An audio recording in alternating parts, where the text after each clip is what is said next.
So the different environments in KANE&LYNCH obviously needs quite a bit of art direction to go through, and the guy that we're looking for is Martin Gullbæk, who's been doing just that on KANE&LYNCH. Hey, Lars.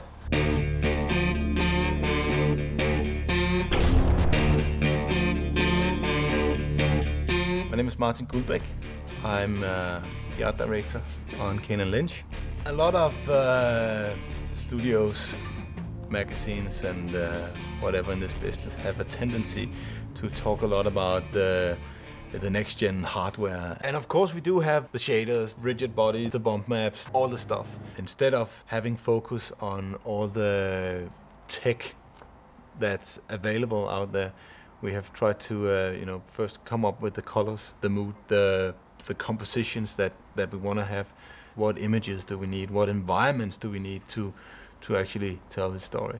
This here is some of the concept art for the very first level. As the game begins, the character is, at the pit of his life. But what was important to us was to find a location that sort of had this naked and sad atmosphere.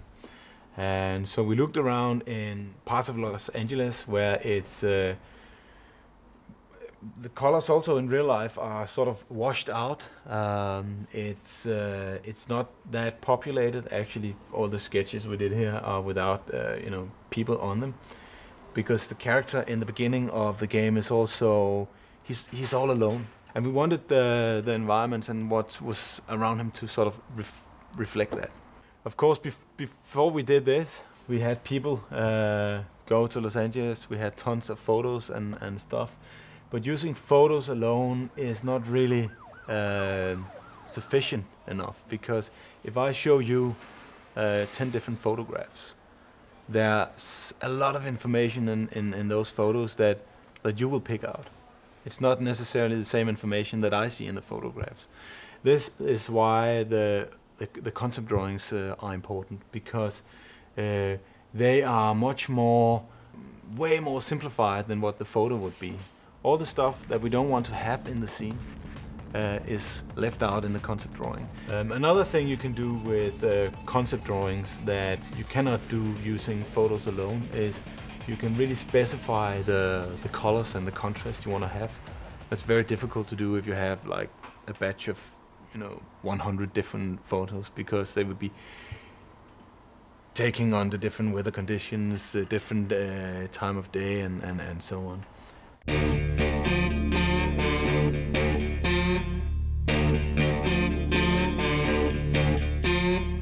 Hey, I'm Anders Poulsen and I'm lead character designer here at IO. When we design characters, we are looking for doing something that nobody else have done before. Kane was the first one that was designed, and he was started out to be this kind of flawless, slick,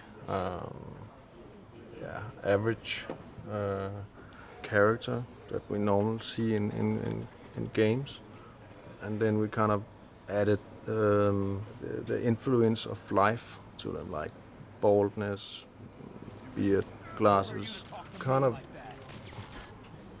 evolved from being this very suited guy to be more loose. And Lynch was then added as this sidekick character, but